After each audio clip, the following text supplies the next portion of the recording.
रात दिन के हेर फेर में सड़क पे जिंदगी की छोटी छोटी बातें समझ में आती हैं कुछ देर में। WHO के एक सर्वे के मुताबिक विश्व भर में साल 2008 में 1,27,00,000 कैंसर के केस दर्ज हुए, जिनमें से 76 लाख से ज्यादा लोगों को कैंसर ने निगल लिया। और निराश करने वाला आंकड़ा ये है कि उसमें से 30% जानें सिर्फ सही समय पर डॉक्टरी सलाह न लेने की वजह से हुई।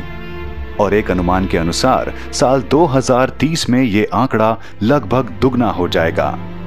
शायद ही विश्व के इतिहास में कोई और ऐसा रोग होगा जो इस गति से विकराल रूप ले रहा हो। पर इसी विश्व का, इसी समाज का एक छोटा सा हिस्सा, आप और हम, ये मानकर बैठे हैं कि हमें कुछ नहीं हो सकता। हम सिगरेट नहीं पीते, हम नशा नहीं करते, हम ऐसा कोई काम नहीं करते जिससे कैंसर हो। फिर भी क्यों अंत की दस्तक देने आता है कैंसर? वजह सिर्फ एक, अज्ञान और लापरवाही। कैंसर एक ऐसा रोग जो न जाने कब दबे पांव हमारे जीवन में प्रवेश पा जाता है। कैंसर एक ऐसा भयानक शब्द जिसका हमारे जीवन से जुड़ना भर ही हमारे लिए अंत की दस्तक है। कैंसर न सिर्फ पीड़ित बल्कि उसके परिवार के लिए भी एक डरा देने वाला रोग है। कैंसर का असर शारीरिक से ज्यादा मानसिक होता है। कैंसर अपने साथ लाता है नाउमीदी, मायूसी, बदहाली, जिसकी वजह से कैंसर के होने पर हम उससे लड़ने और जीतने की बजाय लगते हैं अपनी जिंदगी को समेटने। भले ही आज कैंसर का इलाज मौजूद है, दवाइयां मौजूद हैं, लेकिन कमी है तो सिर्फ जानकारी की। और इसी भ्रम को आपके और हमारे जीवन से दूर करने और कैंसर के विरुद्ध एक नई शुरुआत का नाम है कैंसर हीलर, एक आशा की किरण। नमस्कार, मैं योगिता सिंह आप सभी का स्वागत करती हूं कैंसर हीलर, एक आशा की किरण में। अपने इस कार्यक्रम के माध्यम से हम जागरूकता फैलाना चाहते हैं, एक अवेयरनेस लाना चाहते हैं, एक मुहिम चला रहे हैं कैंसर के खिलाफ। अगर आप इसमें हमारा सहयोग देते हैं, साथ देते हैं, तो यकीन मानिए कैंसर से बचाव हम सबका हो जाएगा।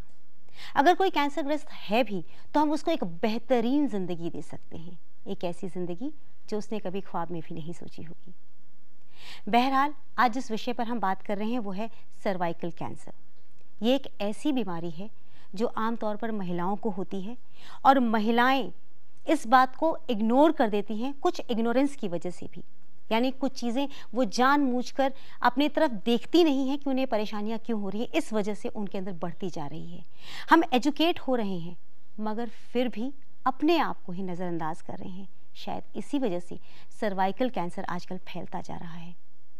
आज के अपने इस कार्यक्रम में हम आपको जागरूक बनाएंगे, आपको एजुकेट करेंगे, साथ ही आपको आगाह भी करेंगे कि आपकी लाइफस्टाइल कैसी होनी चाहिए ताकि आप इस बीमारी से अपना बचाव कर सकें। और इस मुहिम में हमारा साथ दे रहे हैं हमेशा की तरह डॉक्टर तरंग कृष्णा, जो कि एक जाने माने एक्सपर्ट हैं कैंसर हीलिंग में।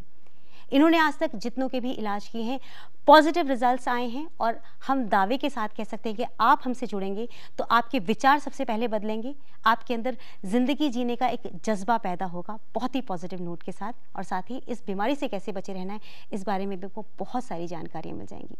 डॉक्टर साहब बहुत बहुत स्वागत है आपका। नमस्कार। नमस्कार। जब हम सर्वाइकल कैंसर की बात करते हैं, महिलाओं को होने वाला रोग, ये रोग ऐसा है डॉक्टर साहब कि महिलाओं को जब होता है तो सिर्फ एक प्रॉब्लम नहीं होती, बहुत सारी चीज़ें। जैसे हम बहुत इमोशनल होते हैं, सबसे पहला जो आउटबर्स्ट होता है वो हमारे इमोशनल जो पॉइंट्स हैं उन पर हो जाता है। तो इसीलिए मैं आपसे जानना चाहती हूँ कि सर्वाइकल कैंसर को आप कैसे डिस्क्राइब करते हैं, क्या है? देखिए, सर्वाइकल कैंसर यानी सर्विक्स का कैंसर, बच्चेदानी का कैंसर है। ये एक ऐसा पॉइंट है जहाँ जब ग्रोथ शुरू होती है तो जनरली महिलाएं इसको ओवरलुक कर जाती हैं, ये क्योंकि वो समझती हैं कि अगर किसी भी प्रकार के बदलाव जो उनकी माहवारी में, मासिक स्राव में या फिर मेंस्ट्रुएशन में जो आ रहे हैं तो वो इसको अपने जनरल बिहेवियर में या फिर अपने दिनचर्या में इग्नोर करना शुरू कर देती हैं। वो सोचती हैं कि ये हो सकता है कि किसी न किसी कोई वजह से हुआ हो, किसी स्ट्रेस से हुआ या फिर कोई और रीज़न भी हो सकता है। बट यही कॉन्स्टेंट इग्नोरेंस, यही बार बार उसको अवॉइड करना, ओवरलुक करना सर्वाइकल कैंसर में डेवलप हो सकता है। बच्चेदानी का कैंसर, बच्चेदानी यूट्रस के नीचे हिस्से में एक जो हिस्सा होता है उसको हम बच्चेदानी कहते हैं। वहाँ पर जब सेल्स की अनकंट्रोल ग्रोथ शुरू हो जाती है, यूट्रस के ये जिस प्रकार का यूट्रस होता है, यूट्रस एक तरीके की थैली होती है जिसमें बच्चा रहता है, बच्चे का जन्म वहीं पर ही वो बच्चा तैयार होता है जन्म से पूर्व, और वहीं पर ही जिस रास्ते से वो निकलता है उस पैसेज को हम बच्चेदानी कहते हैं। जब वहाँ पर अनकंट्रोल ग्रोथ शुरू हो जाती है, एक बहुत ही रैपिड ग्रोथ जो बहुत तेज़ी से डेवलप करती है, और वहाँ पर ट्यूमर या मांस का टुकड़ा बन जाता है, लीजन बन जाता है, उसको हम सर्विक्स कैंसर कहते हैं। वो एरिया सर्विक्स है, वहाँ पर जब ट्यूमर डेवलप हो गया, लीजन डेवलप हो गया, वो सर्विक्स कैंसर होता है। कई प्रकार के रीजन है, कई प्रकार के कारणों की वजह से होता है, बट जनरली महिलाएं जितनी हैं वो ओवरलुक करती रहती हैं। वो सोचती हैं कि मासिक स्राव में बदलाव या फिर मेंस्ट्रुएशन में जो भी चेंजेस आए हैं वो हो सकता है किसी और रीज़न की वजह से हो, बट वो ये भूल जाती हैं कि बार बार अगर ये बदलाव हो रहे हैं तो ये सर्विक्स कैंसर भी हो सकता है। डॉक्टर साहब, यानी सबसे बड़ी प्रॉब्लम ये है कि महिलाओं को ये अवेयरनेस ही नहीं है कि ये प्रॉब्लम क्यों उन्हें हो रही है। तो अब उन्हें अवेयरनेस उनके अंदर लाने के लिए हमें किन सिम्टम्स को देखना होगा, किन चीज़ों की बारीकी हमें समझनी होगी? देखिए, कांस्टेंट इरिटेशन कॉजेज कैंसर। मैं हर एपिसोड में ही ये बताता हूँ कि किसी भी चीज़ को नज़रअंदाज ना करें। महिलाओं में चाहे पुरुषों में किसी भी प्रकार का अगर कोई चीज़ कॉन्स्टेंटली इरिटेट कर रही है वो कैंसर का रूप ले सकती है। महिलाओं की अगर हम बात करें तो महिलाओं में अगर किसी भी प्रकार की कोई चीज़ अगर कॉन्स्टेंटली इरिटेट, यानी कि इर्रेगुलर मेंस्ट्रुएशन आ रहे हैं, यानी कि अगर किसी को बार बार पीरियड्स के टाइम पर जनरली महिलाएं समझती हैं कि जो पेन हो रहा है, जो किसी भी प्रकार का पेन हो रहा है जिसे हम डिस्मेनोरिया भी कहते हैं, वो पेन नेचुरल है, नॉर्मल है, ऐसा नहीं है। क्रैम्प्स कुछ हद तक नॉर्मल हो सकते हैं, बट अगर पेन बहुत ही ज़्यादा एक्सेसिव है या फिर ब्लीडिंग बहुत ही ज़्यादा एक्सेसिव है या फिर इर्रेगुलर है, कभी लाल रंग का कभी काले रंग का ब्लड आ रहा है और उसके साथ साथ कुछ मांस के टुकड़े भी आ रहे हैं जो उसके दिन बढ़ते जा रहे हैं, पीरियड्स 10 दिन लास्ट किए, 15 दिन लास्ट किए, तो ये सर्विक्स कैंसर का रूप हो सकता है। कई महिलाओं के जो सेक्सुअल इंटरकोर्स के बाद या फिर संभोग के बाद अगर ब्लड आ रहा है विजाइना के थ्रू तो वो भी सर्वाइकल कैंसर का रूप ले सकती है। कई महिलाओं में अगर बार बार अगर आपको सेक्स के बाद या फिर सेक्सुअल इंटरकोर्स के बाद पेन हो रहा है और वो पेन बरकरार रहता है आधे एक घंटे तक इंटरकोर्स के बाद भी, वो भी सर्विक्स कैंसर का रूप ले सकते हैं। इन सब छोटी छोटी चीज़ों को अगर आप नज़रअंदाज कर रही हैं तो कहीं ना कहीं ऐसा हो रहा है कि आप एक बड़ी बीमारी अंदर घर कर आ रही हैं, जो अगर समय रहते ही अगर आपने उसको नहीं पकड़ा तो वो सर्विक्स कैंसर धीरे धीरे करके बाकी ऑर्गन्स पे फैलना शुरू कर देता है। सो इन सब सिम्टम्स को अगर हम ध्यान में रखेंगे तो काफ़ी हद तक बच सकते हैं। डॉक्टर साहब, ये सिम्टम्स हो गए, हम रीजंस में अगर जाने की कोशिश करें तो इनके लिए रीजंस क्या हो सकते हैं? कई सारे रीजंस हैं। सबसे इम्पॉर्टेंट रीजन अगर साइंटिफिक फॉर्म में कहा जाए तो एक वायरस होता है, एक प्रकार का HPV ह्यूमन पैपिलोमा वायरस होता है, जिसकी वजह से सर्विक्स कैंसर बहुत ज़्यादा प्रोन है।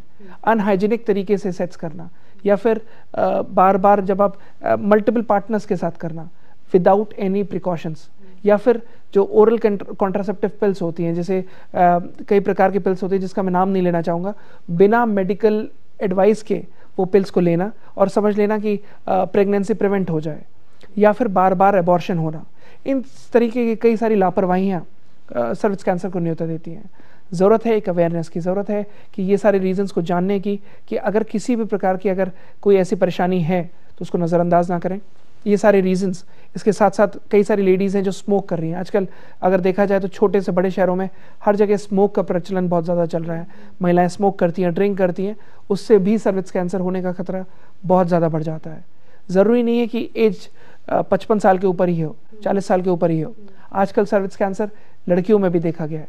तो ज़रूरत है बचने की, ज़रूरत है एक बचाव की, जिसमें अगर आप अवेयर हैं तो सर्विक्स कैंसर को काफ़ी हद तक वहीं रोक सकते हैं और उसका शरीर में नहीं आने देते हैं। डॉक्टर साहब, इसके कुछ स्टेजेस भी होते हैं जिन्हें जानने की ज़रूरत है? बिल्कुल, सर्विक्स कैंसर के कई सारे स्टेजेस होते हैं। इनफैक्ट हर प्रकार के कैंसर के स्टेजेस होते हैं, स्टेज 1 टू स्टेज 4, यानी ग्रेड 1 टू ग्रेड 5। कई सारे स्टेजेस हैं, मैं उसमें ज़्यादा जाना नहीं चाहूँगा बिकॉज वो अगेन मेडिकल टर्म्स हैं। स्टेज, लोग हमारे पास आते हैं, मरीज़ हमारे पास आते हैं, वो कहते हैं डॉक्टर साहब लास्ट स्टेज में डॉक्टर्स ने जवाब दे दिया है। मैं हमेशा ये कहता हूँ कि स्टेज तब तक नहीं आनी चाहिए, आखिरी स्टेज कैंसर की तब होती है जब ऊपर वाले से आ जाए।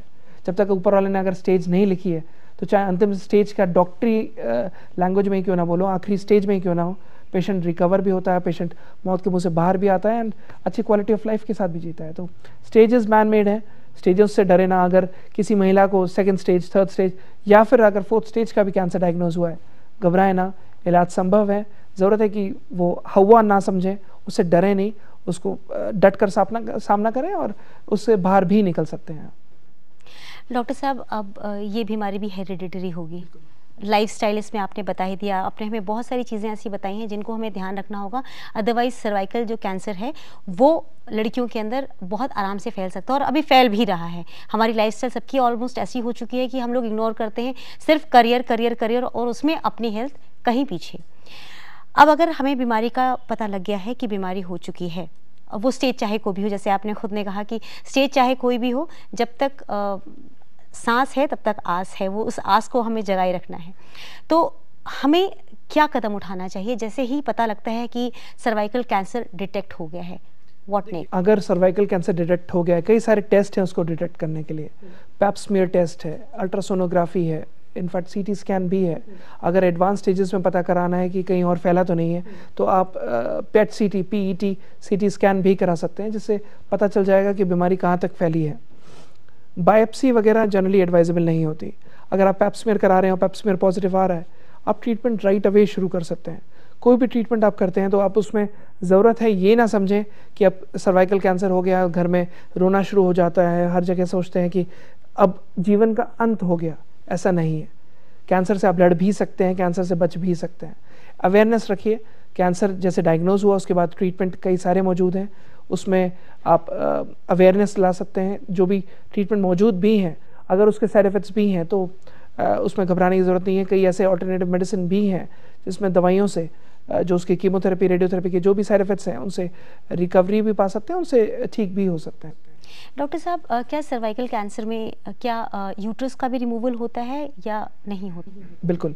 अगर सर्विक्स कैंसर है तो डॉक्टर्स सबसे पहले हिस्टेरेक्टोमी एडवाइस कर देते हैं। हिस्टेरेक्टोमी यानी सर्जरी, उसमें यूट्रस रिमूव कर देते हैं। वो सोचते हैं कि जैसे अगर डायग्नोज हुआ है तो पूरा यूट्रस रिमूव कर लो। यूट्रस रिमूवल जनरली बहुत ज़्यादा पॉपुलर है। वो सोचते हैं कि कहीं और फैले ना, इससे अच्छा है कि यूट्रस रिमूव कर दो। बट वो ये भूल जाते हैं कि कोई भी जो ट्यूमर है वो या कोई भी जो सेल है उसको ग्रोथ अगर मिल रही है तो एक ही माध्यम से मिल रही है, वो है ब्लड। ब्लड पूरे शरीर में फैला हुआ है। उस ब्लड को जो वहाँ पर जो सर्विक्स कैंसर में जाकर या जहाँ सर्विक्स में भी अगर ब्लड सप्लाई कर रहा है तो वही खून दौर होते हुए दूसरी जगह पर भी जा रहा है, लिवर में, लंग्स में, बोन्स में, ब्रेन में भी जा रहा है। उसके थ्रू चैनल होते हुए, उसके थ्रू ट्रैवल करते हुए कैंसर के सेल दूसरी जगह में भी पहुँच सकते हैं। तो ज़रूरत है ये जानने की कि सर्विक्स कैंसर में ये ना सोचें कि आपने रिमूव करा दिया तो पेशेंट ठीक हो गया। रिमूवल इलाज नहीं है, सर्जरी इलाज नहीं है। बीमारी सर्जरी के बाद और तेज़ी से फैलती है। कुछ हद तक इनिशियल स्टेजेस में अगर वहाँ पर लिमिटेड ही है और ग्रोथ इन्वेड नहीं करी है, डॉक्टर्स एडवाइस करते हैं कि आप सर्जरी करा लीजिए। बट सर्जरी ट्रीटमेंट नहीं है। सर्जरी के बाद और स्थिति बद से बदतर भी हो सकती है।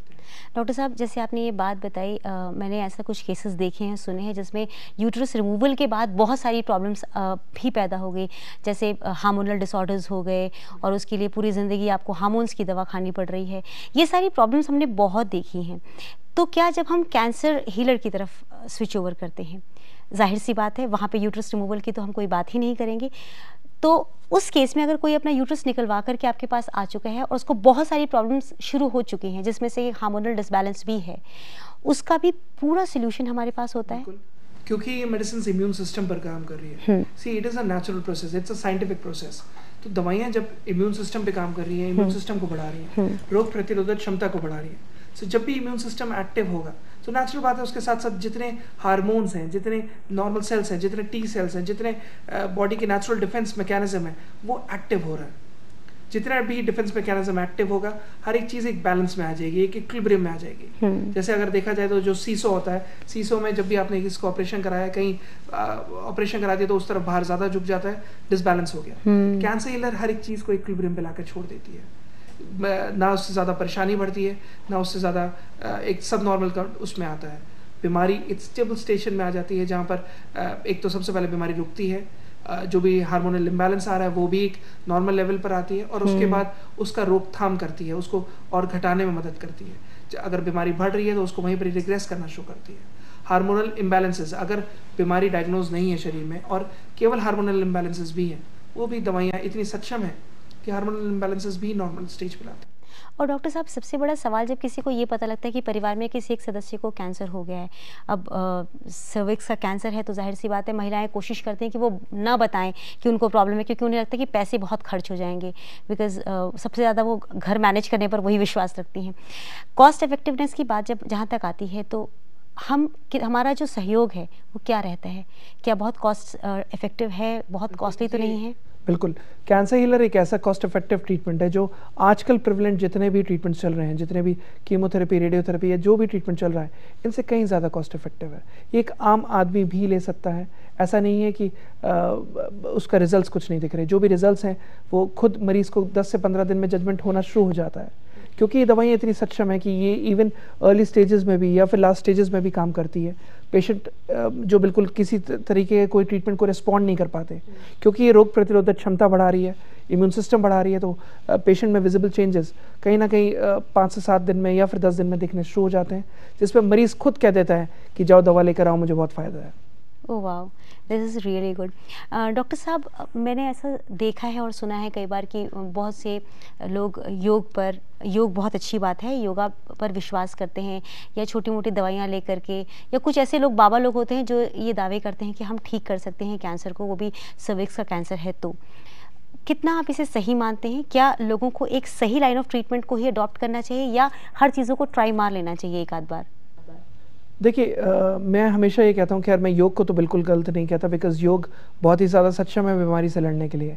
जितने भी प्रकार के योग हैं, हर एक योग कहीं ना कहीं बीमारी को लड़ने में, बीमारी को दूर भगाने में और बीमारी को अंदर प्रवेश ना करने में बहुत सक्षम है।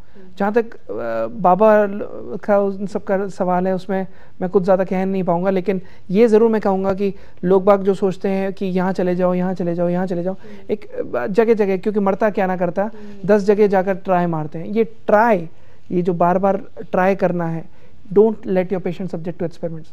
अपने मरीज़ के ऊपर एक्सपेरिमेंट ना कराएं, बिकॉज जितने प्रकार के ये सब आप एक्सपेरिमेंट कराएंगे, go for something which gives you results. आप ट्रीटमेंट वो चूज़ करें, ट्रीटमेंट वो देखें, या ट्रीटमेंट उसको अपनाएं जिसके रिजल्ट्स दिखें।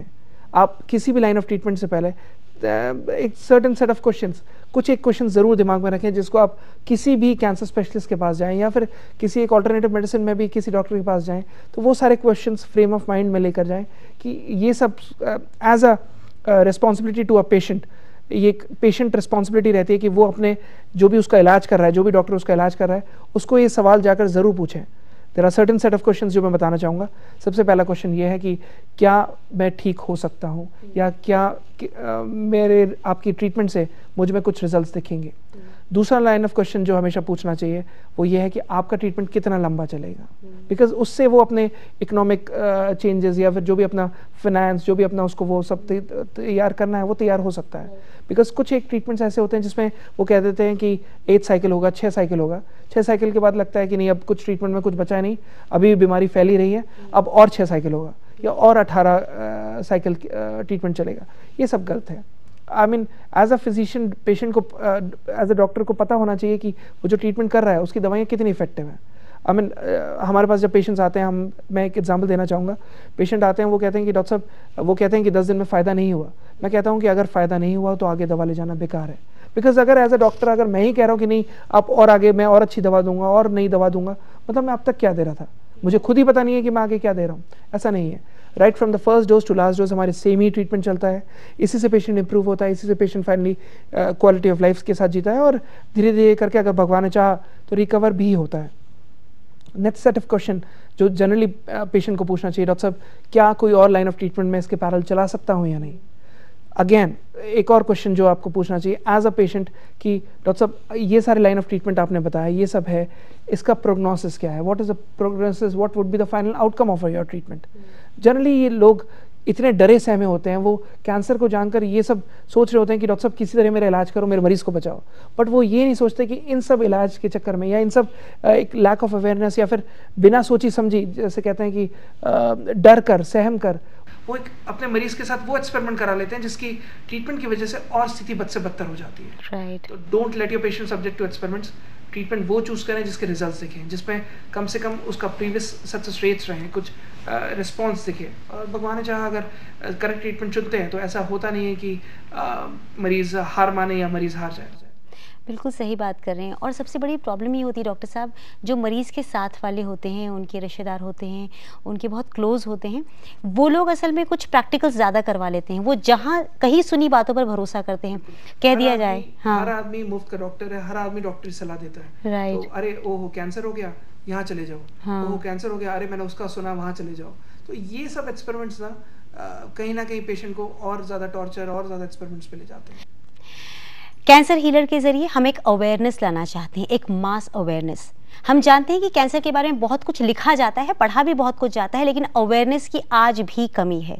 हम आपको इसीलिए हर कार्यक्रम के माध्यम से समझा रहे हैं कैंसर के बारे में। आज हमने सर्विक्स के कैंसर के बारे में आपको बताया है, तो इन बातों को ध्यान में रखिए, सिम्टम्स को समझिए, अपने आप को टेस्ट कीजिए कि क्या वाकई आप बिल्कुल हेल्दी हैं या आप हेल्दी नहीं, आप उस कैटेगरी में फॉल करते हैं जहाँ पे कि कैंसर जैसी कुछ चीज़ आपके शरीर में विद्यमान है।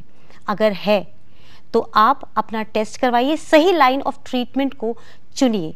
कैंसर हीलर के ज़रिए हम आपको एक सही लाइन ऑफ ट्रीटमेंट देते हैं जहाँ पर आप एक अपनी खुशनुमा ज़िंदगी को जी सकते हैं। हम चाहते हैं कि आप बिल्कुल खुशहाल रहें, इसीलिए आपको एजुकेट करने की कोशिश कर रहे हैं अपने इस कार्यक्रम के माध्यम से।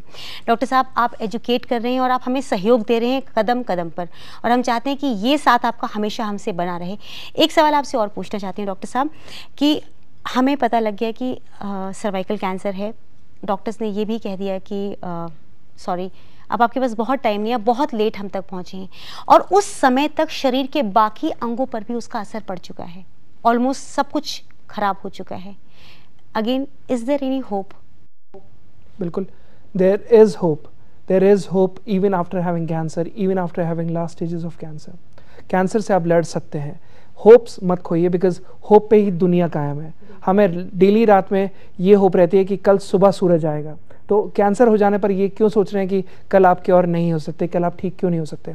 होप्स बरकरार हैं। इनफैक्ट मैं और मेरे फादर साहब को पेशेंट्स, जब हम लोग सेमिनार्स करते थे तो पेशेंट्स हमें खुद कहते थे doctors of hope, doctors of faith, doctors of trust.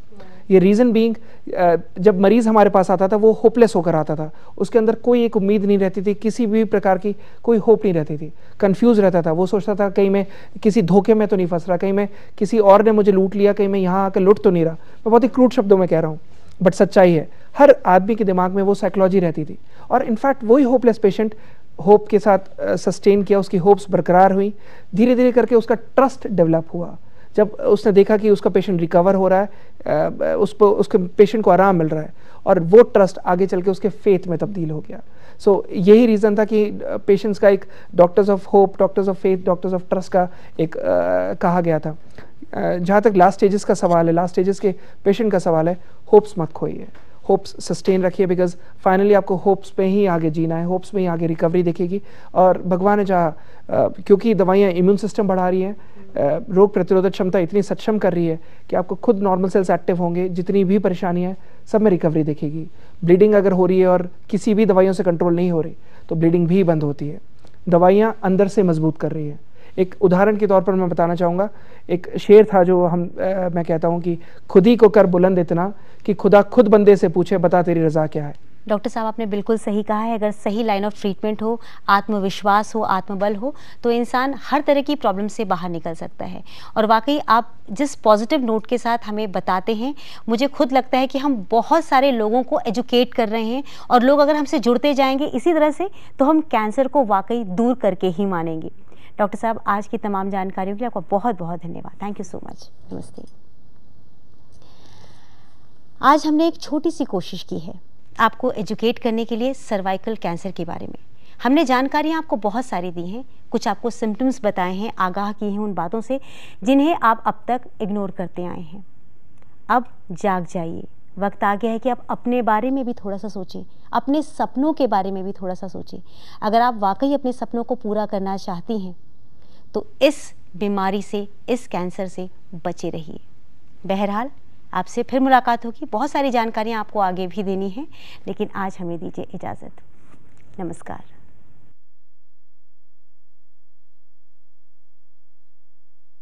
मुझे लंग कैंसर हुआ था। अब मैं आप सबके सामने हूँ, बिल्कुल ठीक हूँ। अपने फैमिली का प्यार और सपोर्ट मेरे साथ, और दूसरा डॉक्टर तरंग कृष्णा की होम्योपैथी, और इसने मुझे बिल्कुल खड़ा कर दिया।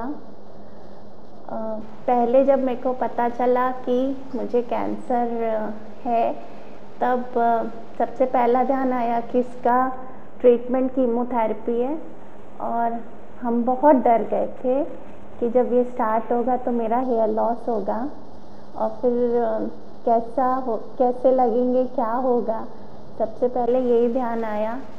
पर जब डॉक्टर तरंग कृष्णा की होम्योपैथी मैंने स्टार्ट की, पहली बार तो फर्स्ट कीमो के बाद तो काफ़ी प्रॉब्लम हुई थी, और सेकेंड कीमो में भी हेयर लॉस होते हुए दिखे थोड़े बहुत, पर थर्ड कीमो से सब कुछ नॉर्मल आ गया। और कैंसर पेशेंट्स के लिए यही कहूँगी कि कैंसर क्योरेबल है, और वो ये नहीं सोचें कि वो ठीक नहीं हो सकते हैं। वो इस कैंसर की बीमारी से जीत सकते हैं, उससे निकल सकते हैं और वापस अपनी नॉर्मल लाइफ में आ सकते हैं। पर इसके लिए जैसे ही मतलब उनको ऐसा लगे तो कि मतलब कुछ उनके अंदर इस टाइप की एबनॉर्मेलिटी है कि कोई बीमारी स्टार्ट हो रही है, कुछ अपना तुरंत चेकअप कराएं, और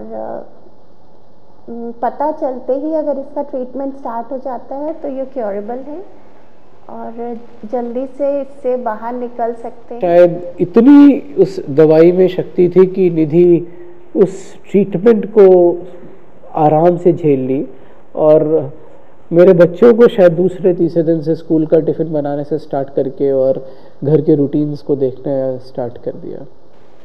मैं इम्यूनोथेरेपी को और इस इलाज को दिल से धन्यवाद करता हूँ, और मैं यकीन मानिए आज बहुत खुश हूँ, इसलिए हूँ क्योंकि हमारे परिवार में इतनी बड़ी बीमारी से हम लोग मिलके सब लड़ पाए और उसको हरा पाए। मैं बस यही कहूँगा कि इम्यूनोथेरेपी एक मुझे पता लगा एक जरिया है जिससे शायद आप कैंसर के ऊपर विजित हो सकते हैं। अगर आप या आपका मरीज कैंसर जैसी लाइलाज समझी जाने वाली बीमारी से पीड़ित है, जैसे ब्रेस्ट कैंसर, लीवर कैंसर, मुंह का कैंसर, जीभ का cancer, brain tumour, glioblastoma, astrocytoma, retinoblastoma, lung cancer, pancreas cancer, हड्डियों का कैंसर, इसोफेगस यानी भोजन नली का कैंसर, अमाशय का कैंसर इत्यादि।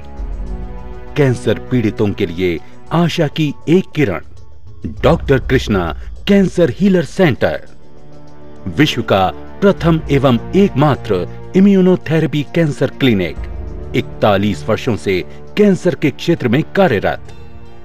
हमारा दिल्ली का पता है सोमवार से शनिवार D842 new friends colony, Surya hotel के पीछे, नई दिल्ली 110025।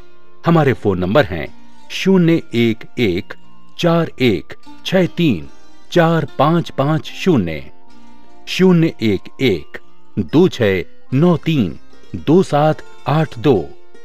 मोबाइल नंबर है 9810006264। फोन करने का समय है सुबह 9 बजे से सायंकाल 7 बजे तक। हमारा चंडीगढ़ का पता है सोमवार से शनिवार SCO 89 sector 38C Chandigarh. Mobile number 08427555336। Phone करने का समय है सुबह 9 बजे से सायंकाल 7 बजे तक।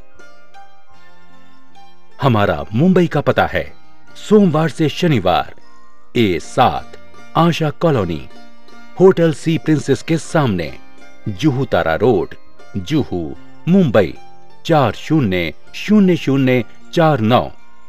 मोबाइल नंबर है 0989238100। फोन करने का समय है सुबह 9 बजे से सायंकाल 7 बजे तक। हमारी ईमेल आईडी है info@cancerhealer.in। हमारी वेबसाइट है www.cancerhealercenter.com।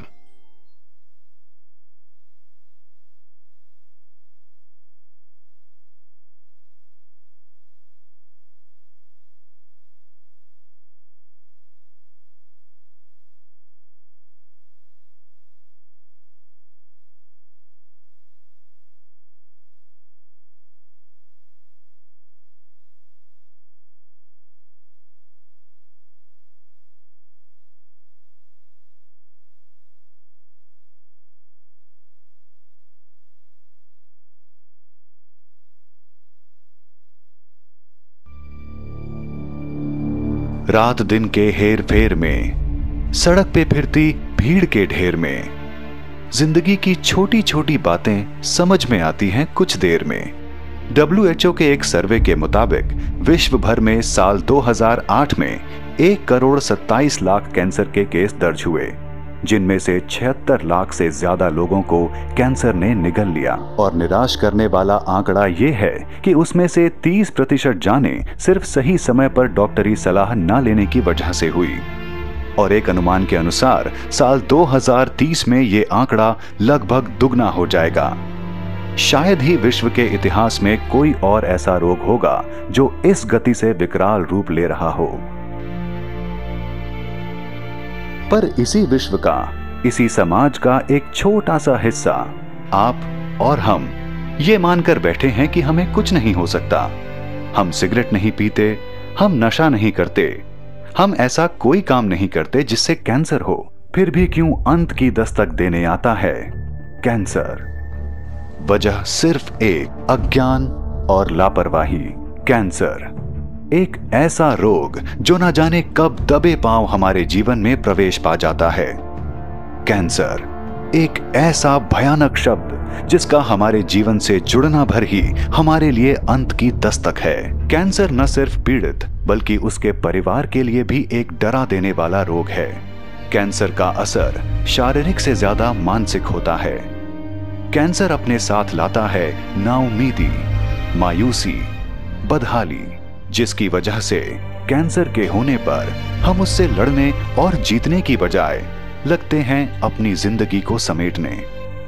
भले ही आज कैंसर का इलाज मौजूद है, दवाइयां मौजूद हैं, लेकिन कमी है तो सिर्फ जानकारी की।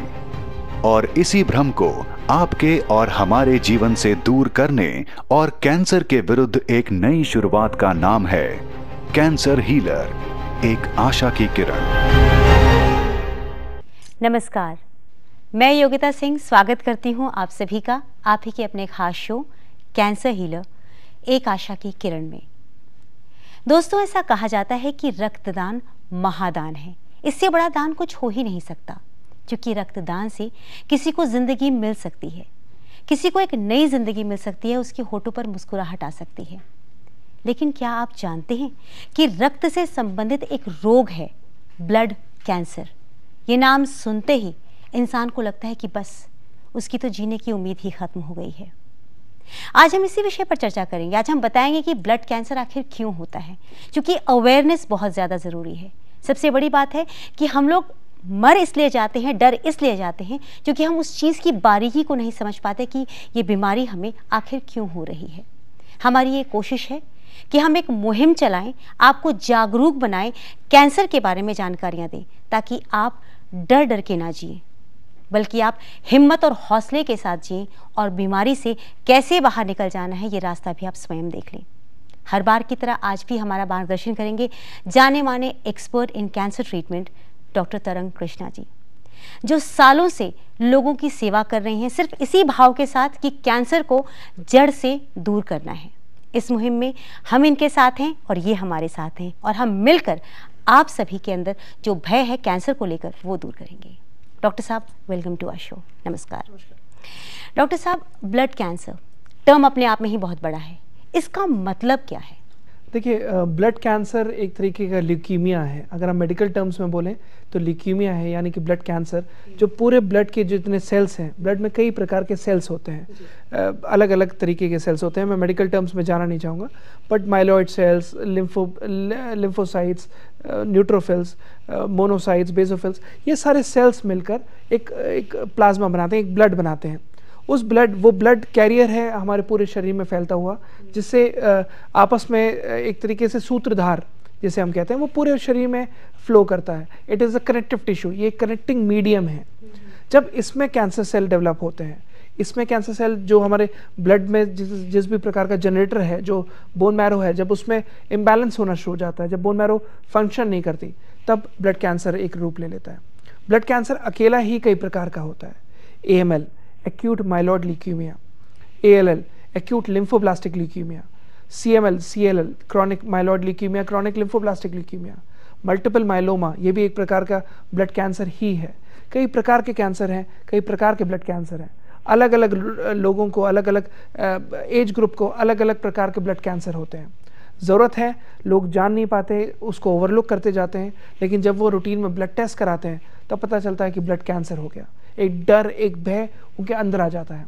ऐसा नहीं है कि आप कैंसर हो जाने पर या ब्लड कैंसर भी हो जाने पर आप डरें, वो अंदर एक भयभीत हो जाएं कि बच्चे को कैंसर हो गया या बड़े को कैंसर हो गया।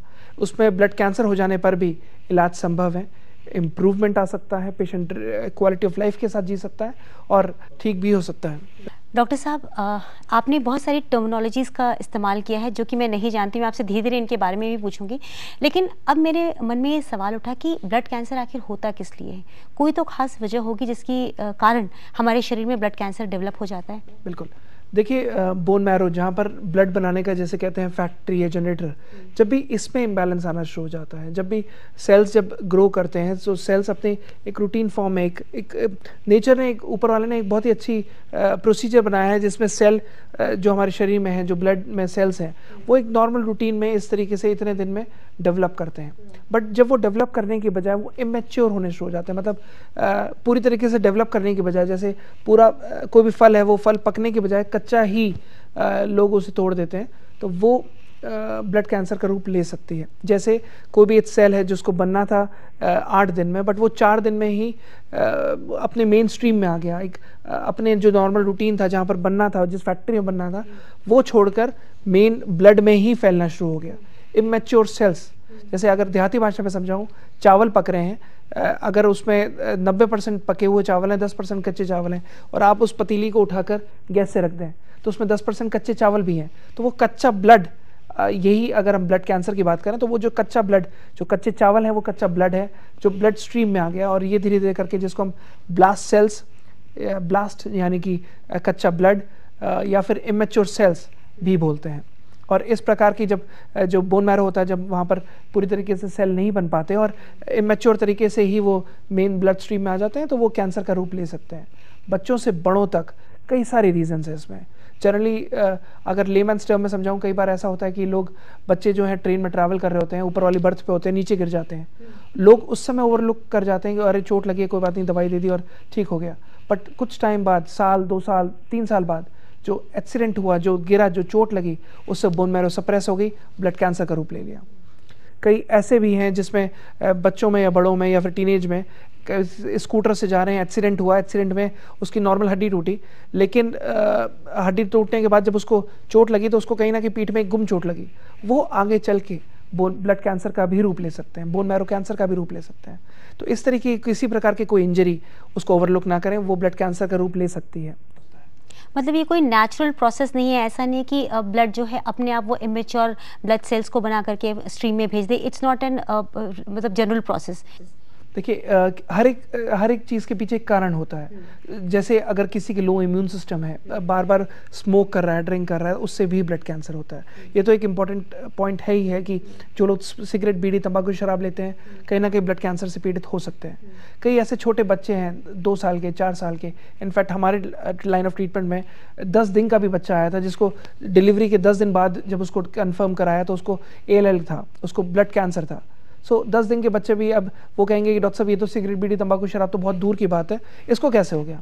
तो अगेन लो इम्यूनिटी, जो उसकी माँ थी उससे फैमिली हिस्ट्री या तो रही हो, किसी परिवार में किसी को कैंसर रहा हो, या फिर जब वो ट्रीटमेंट हो रहा था तो डिलीवरी के टाइम पे, या फिर डिलीवरी के टाइम पे कोई उसे चोट लगी हो, फॉरसेप्स डिलीवरी के टाइम पे कोई चोट लगी हो, सिजेरियन के टाइम पे कोई चोट लगी हो, या फिर जब वो कंसीव करी थी उसके बाद जब उसने कैरी ऑन किया 9 महीने में माँ ने, तो माँ को किसी प्रकार का वूम में कोई चोट पहुंची हो, उससे भी हो सकता है। या फिर कोई स्ट्रॉन्ग एंटीबायोटिक लिया, उसको बुखार हुआ, उन्होंने ओवरलुक किया, बिना डॉक्टरी सलाह के कोई स्ट्रॉन्ग एंटीबायोटिक या फिर कोई स्ट्रॉन्ग दवा ले ली, उससे भी आगे जो बच्चा पैदा होने वाला है उसको भी ब्लड कैंसर हो सकता है। कई सारी छोटी छोटी चीज़ें जिसको हर आदमी ओवरलुक कर जाता है, उसको जाने अनजाने गलती कर जाता है, और कहीं ना कहीं ब्लड कैंसर का खतरा बढ़ जाता है। परिवार में बच्चे को ब्लड कैंसर गिरने से, चोट लगने से, इंजरी होने से, या फिर उसके फैमिली में अगर फादर स्मोक करते हैं, वो नोइंगली अननोइंगली वो ये भूल जाते हैं कि पैसिव स्मोकिंग में बच्चे को या उसकी वाइफ को कैंसर ब्लड में हो सकता है। डॉक्टर साहब, वाकई ये बहुत चौंकाने वाली बात है जो आपने बातें बताई हैं कि एक्सीडेंटली अगर बच्चा गिर जाता है तो भी ब्लड कैंसर बन सकता है आने वाले समय में। सबसे बड़ी समस्या ही है उसका मतलब जो इसका इतना बुरा रूप, विभत्स रूप हम देखते हैं बहुत आखिरी स्टेज पे, इसकी शुरुआत कहीं पहले हो चुकी होती है। तो क्या अगर कभी कुछ एक्सीडेंटल इशू हो जाए घर में, कभी बच्चा गिर जाए या ऐसा कुछ हो जाए, तो क्या हमें तभी कुछ टेस्ट करवा लेने चाहिए बोन मैरो के? तब इतनी जल्दी बोन मैरो के टेस्ट नहीं हो सकते, बट कुछ एक शुरुआती सिम्टम्स है जिसको अगर आप जान में रखें, जिसको आप जहन में रखें, तो आप कभी भी उसको लापरवाही नहीं आ पाएगी, और तब उसके बाद आप कैंसर के टेस्ट करा सकते हैं। देखिए, जैसे अगर किसी का एक्सीडेंट हुआ तो एक्सीडेंट के बाद कोई भी एकदम से ब्लड कैंसर का टेस्ट नहीं कराएगा, बट एक्सीडेंट हो जाने के बाद, या फिर कोई बच्चा गिरा, फुटबॉल खेल रहा था, फुटबॉल खेलते खेलते उसको पता नहीं चला स्कूल में, वो बहुत ज़ोर से गिरा, चोट लग गया, उसके बाद उसको बुखार आना शुरू हुआ। बुखार आते आते, बिकॉज सबसे पहला ब्लड कैंसर का जो सिम्टम है वो आता है fever, regular fevers at regular intervals. बार बार उसको बुखार आ रहा है, आप दवाई दे रहे हैं, कोई भी एंटीबायोटिक दे रहे हैं या फिर बुखार तोड़ने की कोई दवा दे रहे हैं, उसके बाद दोबारा बुखार आ गया, फिर आपने कोई दवाई दी लेकिन उसका बुखार नहीं टूट रहा। लोग मलेरिया, टाइफाइड, इन सब का टेस्ट कराते हैं, जो नेगेटिव आया लेकिन उसका बुखार नहीं टूट रहा, इमीडिएट आपको जहन में कैंसर का टेस्ट करा लेना चाहिए। हो सकता है कि कोई किसी प्रकार का ब्लड कैंसर डेवलप हो रहा होगा। दूसरा एक इंपॉर्टेंट सिम्टम है जिसमें उसको बार बार पीला पड़ जाना।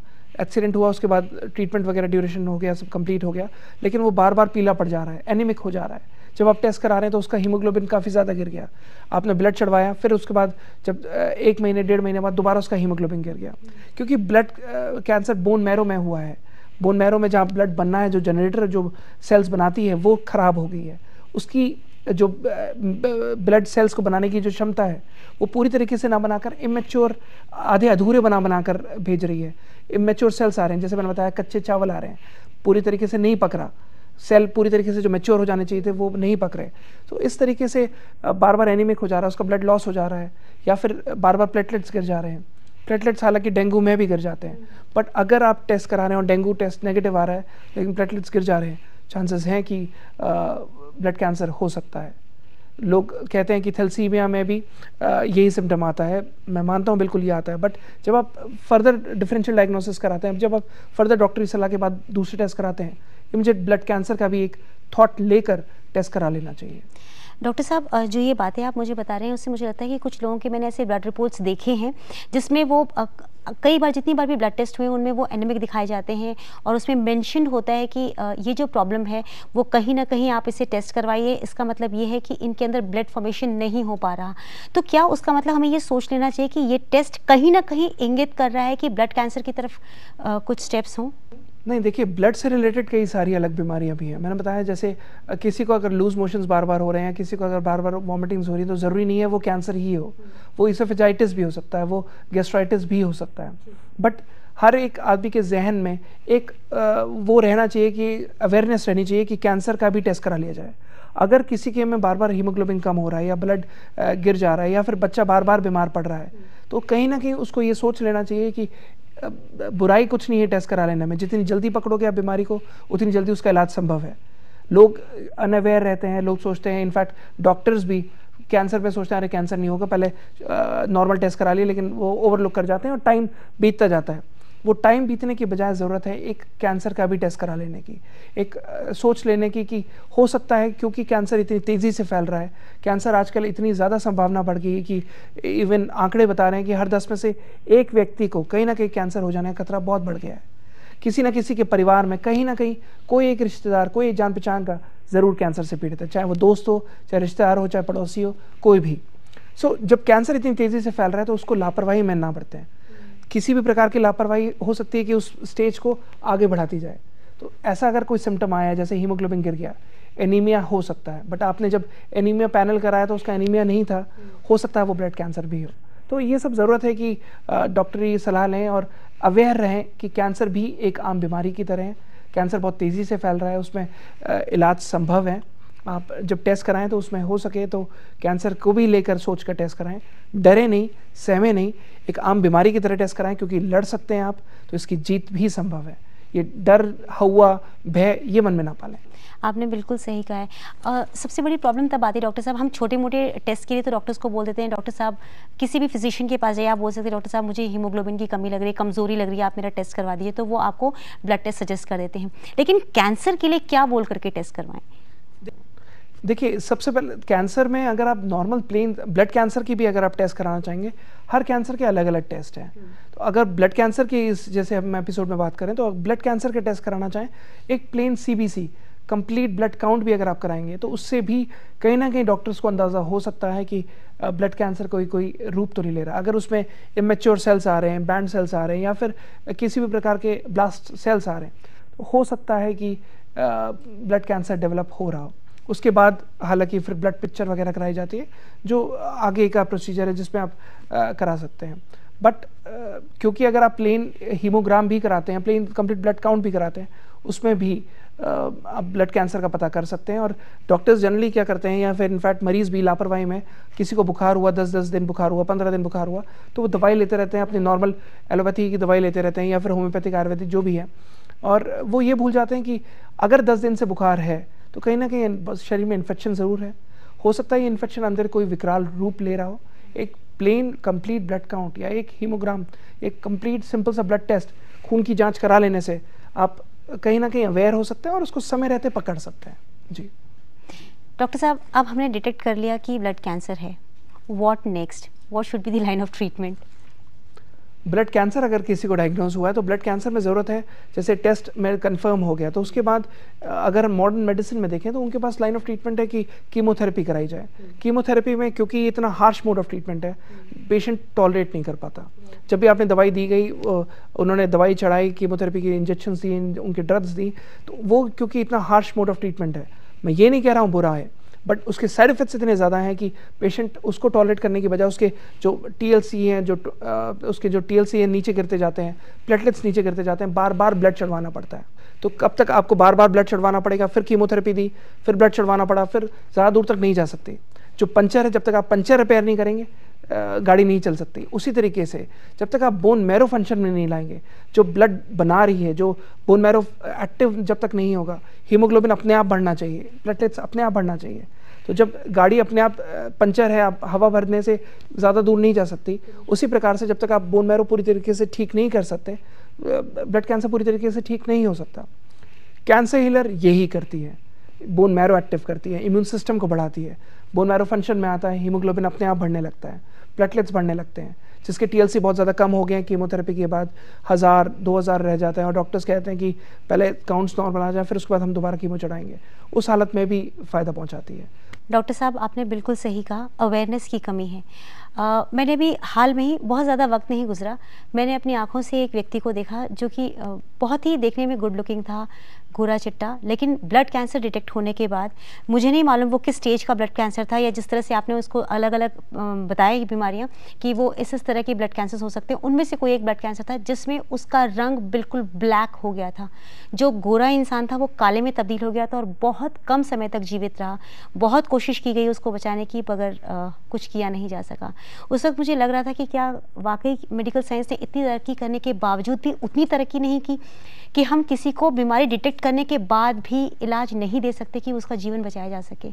देखिए, जो आपने बताया कि वो जो गोरा चिट्टा मरीज़ था और फिर उसके बाद काला पड़ गया, ये सब एक मॉडर्न मेडिसिन के जो ट्रीटमेंट चल रहे हैं, कीमोथेरेपी या फिर बोन मैरो ट्रांसप्लांट किया जाता है उसमें, तो कीमोथेरेपी क्योंकि इतनी ज़्यादा हार्श है, आपने जब दवाइयाँ दी उसमें कैंसर सेल के साथ साथ नॉर्मल सेल भी जल गए। आपने इमेच्योर सेल्स को तो जला दिया, लेकिन उसके साथ साथ नॉर्मल सेल भी जल गए। तो जब उसके अंदर नॉर्मल सेल्स जल रहे हैं तो नेचुरल बात है उसके अंदर कुछ नहीं रह जा रहा, केवल जले हुए नेक्रोस सेल्स रह जा रहे हैं, और उसके बाद और स्थिति बद से बदतर होनी शुरू हो जाती है। डॉक्टर्स ये तो कह देते हैं कि आपको अगर कीमोथेरेपी टॉलरेट करनी है तो खूब अच्छे से खाना होगा, खूब अच्छे से पीना होगा, पर जब उसके अंदर से भूख खत्म हो जाती है, जब उसके अंदर वो रोग प्रतिरोधक क्षमता ही नहीं बची, उसके इम्यून सिस्टम को ही एकदम खत्म कर दिया कि पेशेंट इंप्रूव हो सके, तो वो कहाँ से इंप्रूव होगा? अकेले अनार के जूस पीने से कि किसी का हीमोग्लोबिन नहीं बढ़ाया जा सकता जब तक उसको अंदर से इच्छा ना हो। वो इच्छा कैंसर हीलर डेवलप करती है।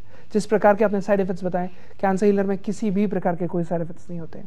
दवाइयाँ इतनी ज़्यादा सेफ़ हैं कि ये प्रेग्नेंट लेडीज़ को दिया जाता है ताकि बच्चों को कैंसर ना हो। ये इतनी ज़्यादा सेफ़ है कि कोई भी आदमी किसी भी स्टेज में, जब उसकी भूख खत्म हो जाती है, बार बार ब्लड चढ़ाना पड़ता है, बार बार प्लेटलेट्स चढ़ाने पड़ते हैं, बार बार SDP सिंगल डोनर प्लेटलेट्स चढ़ाने पड़ते हैं, और फिर भी प्लेटलेट्स नीचे गिर जाते हैं। उस हालत में भी जब मेडिसिन दी जाती है तो प्लेटलेट्स एक्टिव होते हैं, बोन मैरो एक्टिव होता है, बोन मैरो फंक्शन में आता है, हीमोग्लोबिन धीरे धीरे करके बेहतर होना शुरू हो जाता है और साइड इफेक्ट्स जिस भी प्रकार के आपने बताए वो नहीं होते। डॉक्टर साहब, जब हम ब्लड कैंसर के बारे में सोचते हैं तो एक मन में सवाल उठता है, यूजुअली हम ब्लड डोनेट करते हैं, हम ब्लड रिसीव भी करते हैं जब हमें ज़रूरत होती है ब्लड की। क्या जब हम ब्लड डोनेशन कर रहे होते हैं या रिसीव कर रहे होते हैं तो ये टेस्ट करवाना ज़रूरी नहीं होता कि हमें कहीं ब्लड कैंसर तो नहीं, ये ट्रांसमिट भी तो हो जाएगा अगर हमने ब्लड डोनेट किया? देखिए, जब भी ब्लड कैंसर डेवलप होता है तो ब्लड कैंसर ब्लड रिपोर्ट्स में दिखना शुरू हो जाता है। बट जब भी आप ब्लड डोनेट करते हैं तो ब्लड डोनेट के टाइम पे वो जनरली पूरा प्रॉपर क्रॉस मैचिंग होती है, प्रॉपर तरीके से खून की जांच होती है, तभी जाके वो एक बॉटल में डाला जाता है, तभी जाके उसको प्रॉपर क्रॉस मैचिंग करके प्रॉपर देख करके किसी प्रकार का कोई इन्फेक्शन तो नहीं है और किसी प्रकार की कोई बीमारी तो नहीं है, तब उसके बाद ब्लड डोनेशन रिसीव हो सकता है और उसके बाद ही वो आगे कैरी फॉरवर्ड होता है। तो ऐसा नहीं है कि ब्लड डोनेशन के बाद ब्लड कैंसर हो सकता है, ऐसा कुछ नहीं है। साथ ही साथ ब्लड डोनेशन के टाइम पे जो अभी आप टेस्ट करा रहे हैं वो ऑटोमेटिकली जो आप जहाँ ब्लड डोनेट कर रहे हैं वो लोग कर रहे हैं, अगर आप जेन्युइन जगह दे रहे हैं तो, विच इज़ वेरी इंपॉर्टेंट। तो अगर आप वहाँ सही जगह दे रहे हैं तो फिर वो ब्लड चेकअप करके ही आगे उसको कैरी फॉरवर्ड करते हैं, अदरवाइज नहीं करते। कैंसर हीलर आशा की किरण, हम हमेशा बात करते हैं आशा की किरण कैसे वो लोगों तक पहुंचाई जा सकती है कैंसर हीलर के जरिए, ये आप मुझे बताइए।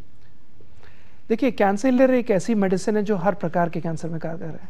इवन जो पेशेंट्स जो लास्ट स्टेजेस में भी होते हैं या फिर जिसको कैंसर डायग्नोज भी हुआ है उस स्टेज में भी कैंसर हीलर मेडिसिन ली जा सकती हैं। किसी को अगर कैंसर नहीं भी है बट क्योंकि कैंसर हेरिडिटरी है, परिवार में अगर किसी को कैंसर था और वो बचना चाहता है, सिगरेट बीड़ी तंबाकू शराब का सेवन करता है, तो कैंसर हीलर को अपना सकता है। Cancer healer is a preventive as well as curative. इस दवाइयों के कोई भी साइड इफेक्ट्स नहीं है। दवाइयाँ इतनी सक्षम है कि इवन लास्ट स्टेजेस तक में काम करती हैं। पेशेंट रिकवर होता है, जैसे किसी की भूख खत्म हो गई है, लगातार बुखार आ रहा है, जो पेशेंट को कई मरीज ऐसे आते हैं जिनको 2-2, 2.5 महीने तक बुखार रहता है और किसी भी दवाइयों से नहीं टूट पाता।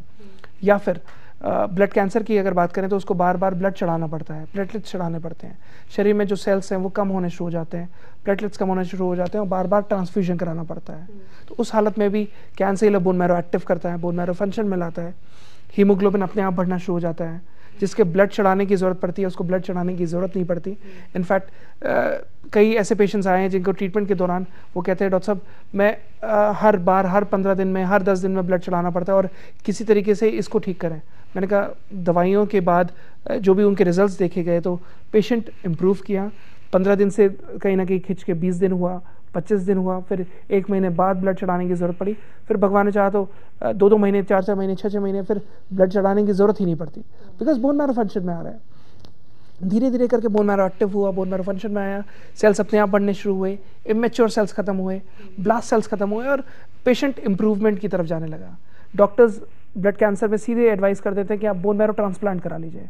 जब किसी भी प्रकार की कोई कीमो काम नहीं करती, वो कहते हैं कि आप पूरा ब्लड चेंज करा दीजिए, बोन मैरो ट्रांसप्लांट ही बचा है। Bone marrow transplant is never a cure. Bone marrow transplant से इनफैक्ट आपने नेचुरल इम्यूनिटी ख़त्म कर दी, आर्टिफिशियल इम्यूनिटी दे दी, उसके बाद तो किसी तरीके से जैसे कहते हैं कि हाथ ही आपने काट लिए, उसके बाद कुछ और ऑप्शन बचा नहीं।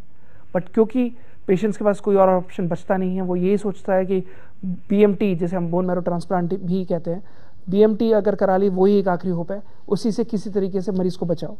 बट सच्चाई अगर मैं बोलूँ तो BMT कराने के बाद अगर लेमैन स्टमक आ जाए तो आदमी पैसों से भी जाता है, मरीज से भी जाता है, रिकवरी के चांसेस उतने ही ज़्यादा कम हो जाते हैं।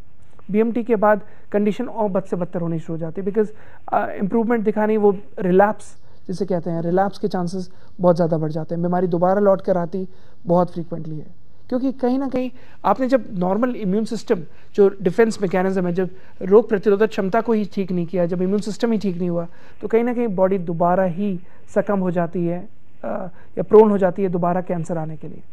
जैसे अगर लेमैन टर्म में समझाऊं, जैसे कहते हैं कि देश की सेनाएं मजबूत हैं, चारों तरफ जितनी आर्मी है अगर वो मजबूत है तो टेररिस्ट इन्फिल्ट्रेशन नहीं होता। साथ ही साथ जो अंदर गुंडे फसाद या किसी भी प्रकार के एंटी सोशल एलिमेंट्स हैं, अगर वो घुस भी गए हैं तो वो उनको ख़त्म करती हैं। अगर जब ये आर्मी ही वीक पड़ गई तो धीरे धीरे करके जो गुंडे हैं ये बढ़ना शुरू हो जाते हैं, मल्टीप्लाई होने शुरू हो जाते हैं। उसी प्रकार से ब्लड कैंसर में अगर डिफेंस मैकेनिज्म मजबूत है तो एक वो जितने भी अंदर कैंसर सेल्स फर्दर होने हैं, डेवलप होने हैं, उसको ख़त्म करती है, जो कैंसर हीलर मदद करती है। साथ ही साथ अंदर जितने डेवलप हो चुके हैं नॉर्मल सेल्स जितने हैं हम केवल शस्त्र मुहैया करा रहे हैं, नॉर्मल सेल्स को एक्टिव कर रहे हैं। नॉर्मल सेल्स इतने ज़्यादा मजबूत होते हैं, एक्टिव होते हैं, नॉर्मल सेल कैंसर सेल को ख़त्म करते हैं। डॉक्टर साहब, यह बात आपने बहुत अच्छी बताई है कि हमारी जो डिफेंस मैकेनिज्म है वो आप बेहतर बना देते हैं कैंसर हीलर के ज़रिए, और ये बहुत ज़्यादा ज़रूरी है क्योंकि हम हिम्मत जब हार जाते हैं उस वक्त कैंसर हीलर की मदद से हम अपनी हिम्मत को बढ़ा सकते हैं। अपने जो सेल्स हैं, गुड सेल्स जो हैं, उनको आप बढ़ाते हैं, यू रीजनरेट दी सेल्स, ये सबसे अच्छी बात है। डॉक्टर साहब, एक मन में सवाल आता है, जो लोग दिल्ली में रहते हैं, आसपास रहते हैं, उनके लिए लाइन ऑफ ट्रीटमेंट बहुत अच्छा है। मुंबई में भी जो रहते हैं वो भी आप तक पहुंच सकते हैं बहुत आराम से, लेकिन कुछ लोग जो बहुत दूर दराज के एरिया में रहते हैं उन्हें भी पता है कि उनको ये प्रॉब्लम है, लेकिन डॉक्टर साहब से मिलना थोड़ा उनके लिए मुश्किल है। कई बार फंड्स की कमी होती है, लोगों को लगता है कि उतनी दूर से आने जाने में खर्चा बहुत ज़्यादा होगा। क्या आपने कुछ ऐसा सिस्टम बना रखा है जिसके ज़रिए वो दवाई घर बैठ के ही आपसे मंगवा सकते हैं? बिल्कुल, दवाइयाँ देखिए, वो अपनी जो भी किसी भी पेशेंट को जो भी बीमारी है वो अपनी रिपोर्ट्स हमारे पास ईमेल फैक्स के द्वारा भेज सकते हैं। अपनी रिपोर्ट्स आप हमें फैक्स कर सकते हैं, ईमेल कर सकते हैं, और उसके बाद दवाइयाँ अगर मंगाना चाहें तो वो दवाइयाँ कुरियर से भी मंगा सकते हैं। अच्छा। जब भी आप रिपोर्ट्स या फैक्स भेजेंगे तो हमारे सेंटर से डॉक्टर्स उन्हें कॉन्टैक्ट करेंगे, जो भी डिटेल्स हैं वो पूरी ली जाएगी, और उसके बाद वो चाहें तो दवाइयाँ कुरियर से भी मंगा सकते हैं। घर बैठे भी, चाहे वो दुनिया के किसी भी कोने में ही क्यों ना हो, दवाइयाँ कुरियर की जा सकती हैं। और इनफैक्ट ज़रूरी नहीं है कि मरीज़ को खुद लाया जाए, उनकी रिपोर्ट्स ही हैं जो एक्चुअली में देखा जाए तो मरीज़ से ज़्यादा तो उनकी रिपोर्ट्स उनका पूरा असल बताएंगे कि बीमारी कहाँ तक फैली है, कितने स्टेज तक है, और अगर मरीज़ को ला सकते हैं तो ठीक है, अगर नहीं ला सकते दवाइयाँ कुरियर से भी मंगा सकते हैं। डॉक्टर साहब, आपने बहुत ही बेहतरीन तरीके से समझाया हमें ब्लड कैंसर के बारे में, और ये भी बताया कि किस तरह से हम कैंसर हीलर के ज़रिए लोगों की लाइफ को चेंज कर सकते हैं। आज की जानकारी के लिए आपका बहुत बहुत धन्यवाद। Thank you so much doctor साहब। कैंसर हीलर के ज़रिए हम आपको बता रहे हैं कि किस तरह से आप कैंसर पर विजय प्राप्त कर सकते हैं। ज़रूरत सिर्फ इस बात की है कि आप इस मुहिम में हमारे साथ जुड़ जाइए। जो बातें, जो जानकारियां हम आपको देते हैं इस कार्यक्रम के माध्यम से, उन्हें समझ के दूसरों को भी समझाइए। कोई भी सिम्टम अगर आपको नज़र आता है अपने आसपास या स्वयं अपने शरीर पर, उसे इग्नोर मत कीजिए, क्योंकि अगर आपने नज़रअंदाज की उस छोटी सी बीमारी को, वही बीमारी वो एक विकराल रूप धारण कर सकती है। हमारे इस बात को ध्यान में रखिए और साथ ही हमसे जुड़े रहिए, क्योंकि हर बार हमारी यही कोशिश रहेगी कि हम आपको बचाएं कैंसर से और आपको दें एक बेहतरीन जिंदगी। आज के लिए इतना ही, फिर मिलेंगे आपसे। नमस्कार। अगर आप या आपका मरीज कैंसर जैसी लाइलाज समझी जाने वाली बीमारी से पीड़ित है, जैसे ब्रेस्ट कैंसर, लीवर कैंसर, मुंह का कैंसर, जीभ का cancer, brain tumour, glioblastoma, astrocytoma, retinoblastoma, lung cancer, pancreas cancer, हड्डियों का कैंसर, इसोफेगस यानी भोजन नली का कैंसर, अमाशय का कैंसर इत्यादि। कैंसर पीड़ितों के लिए आशा की एक किरण, doctor Krishna cancer healer centre, विश्व का प्रथम एवं एकमात्र इम्यूनोथेरेपी कैंसर क्लिनिक, 41 वर्षों से कैंसर के क्षेत्र में कार्यरत। हमारा दिल्ली का पता है सोमवार से शनिवार D 842 new friends colony, Surya hotel के पीछे, नई दिल्ली 110025। हमारे फोन नंबर हैं 01141634550, 01126932782। मोबाइल नंबर है 9810006264। फोन करने का समय है सुबह 9 बजे से सायंकाल 7 बजे तक।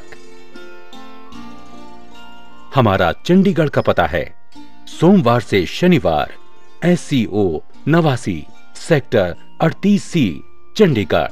Mobile number 08427555336।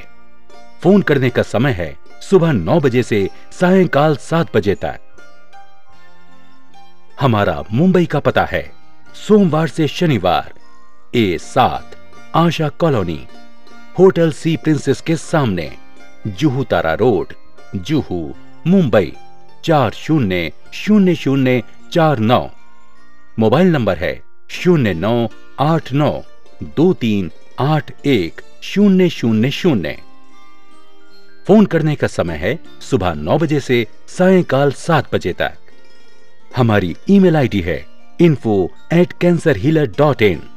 हमारी वेबसाइट है www.cancerhealercenter.com।